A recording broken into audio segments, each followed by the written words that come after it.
Grab small glass jars and a few wood block games from the dollar store. Connect and adhere a chain of wood block pieces together. Adhere another connected chain of wood block pieces to the first one you created. Complete the same process until you have 4 separate chains completed. Stack and adhere 4 sets of 2-piece wood blocks together and then attach them together in the shape of an X. Paint all of the wood pieces using black chalk paint and allow the pieces to dry. Adhere all of the long wood pieces to each side of the wood-shaped X. Place a glass jar on top and insert a candle. And that's it. Create these with more or less blocks for different heights to have a stylish trio of tiered candle holders. I hope this inspires you to use wood blocks from the dollar store for cute and functional home decor. Grab mini clear plastic dessert bowls from the Dollar Tree. Grab wood blocks from the Dollar Tree. Paint the inside of the bowl completely with black chalk paint. Paint the outside of the bowl after the paint dries in the inside. Stack and use hot glue to adhere 3 wood blocks together, then adhere the painted bowl on top. Stack and use hot glue to adhere 4 wood blocks together, then adhere the painted bowl on top. I hope this DIY inspires you to make some stylish dollar store decor candlestick holders.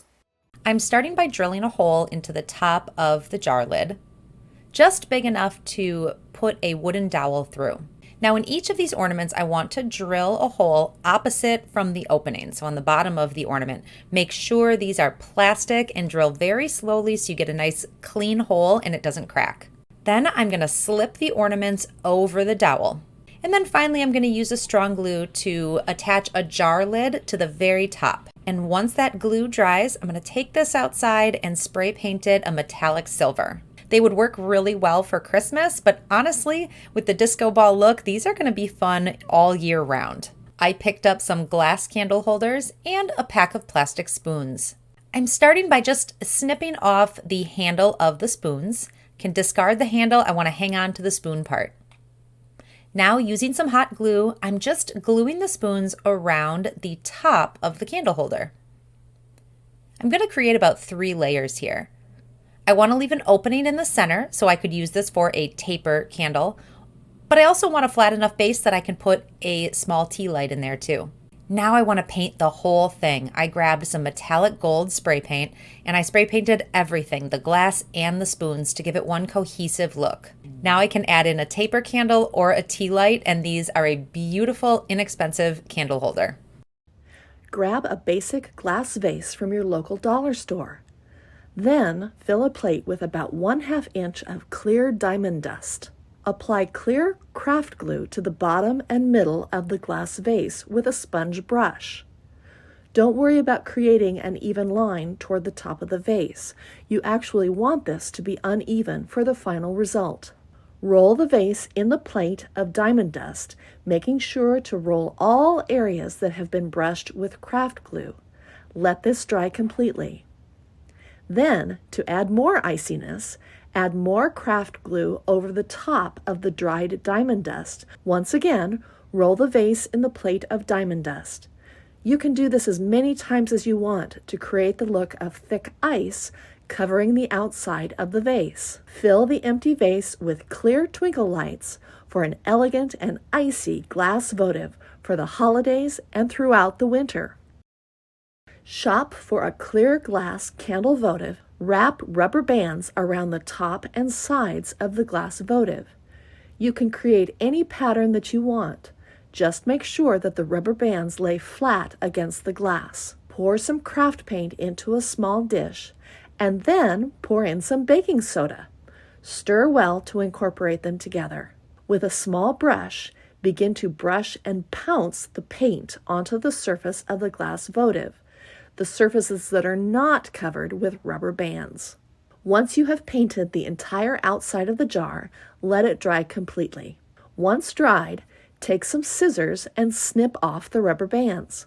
You will be left with a clear glass pattern amidst the painted glass. For a little extra sparkle, spray a light coat of gold spray paint over the entire votive holder.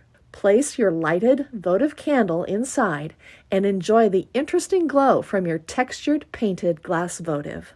Ever wonder what to do with tiny glass votives from the dollar store? Spray the outside of the glass votives with vinegar and water lightly so you just see little droplets on the glass. Wipe off any running drips. Immediately spray the votives with the mirror effect paint.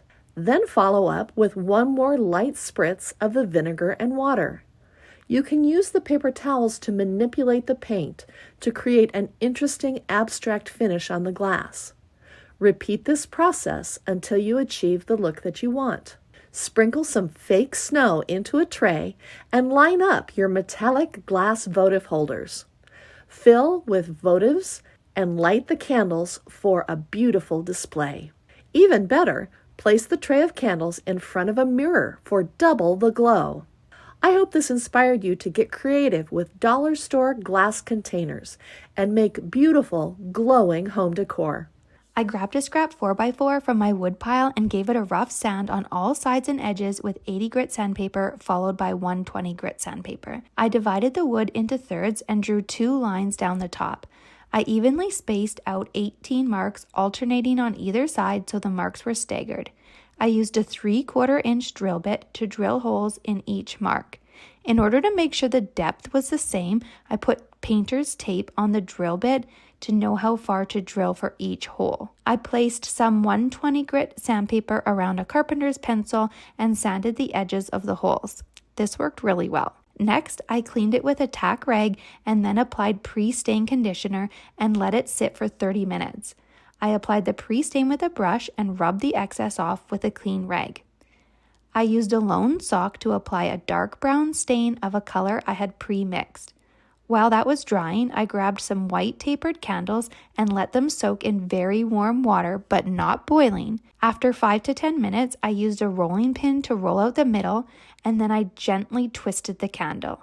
If the candle does not roll smooth as shown in the video, then it needs to sit in the water longer. I repeated this 18 times and now I have the most beautiful candle holder and unique candles for all occasions. To start this project, I headed to the Dollar Tree and picked up 4 of these glass candlesticks. Next, I removed the stickers from all the candlesticks, making sure to remove any residue that was left over. Then I placed the first candlestick right side up on my table and applied an even layer of E6000 glue for a permanent hold, followed by some hot glue for an immediate hold. Then placed the next candlestick upside down onto the first one. I made sure to line up the ridges located on the outside of both candlesticks for a more seamless look. Once the second candlestick was secure, I repeated the same pattern for the last 2. Once the glue dried for several hours, I spray painted the entire stack of candlesticks with 2 coats of a matte black spray paint. Once the spray paint was dry, I used a dry sponge paintbrush and painted some antique gold rub and buff all over the high points of the candlestick stack, then used a paper towel to buff out the paint and make it a little bit shiny. This finish gave it the look of antique brass, which was what I was going for. Next, I picked up a medium-sized linen lampshade from the craft store that didn't require a harp. Then I marked where the lampshade made contact with the top candlestick in 3 places and made a mark with a permanent marker. I added some hot glue to those marks, then placed the lampshade back on top of the candlestick to secure it. I found some battery-operated puck lights on Amazon and added batteries to one. I removed the sticker backing from the puck light and traced that circle onto a magnet sheet, then added 3 more strips of magnet to the areas where the puck light came into contact with the metal bars of the lampshade. I added my new cordless lamp to my nightstand that it's in a dark corner of my bedroom, and now I no longer have to worry about tripping over cords when I get in and out of bed, and I have some added light for cozy nights.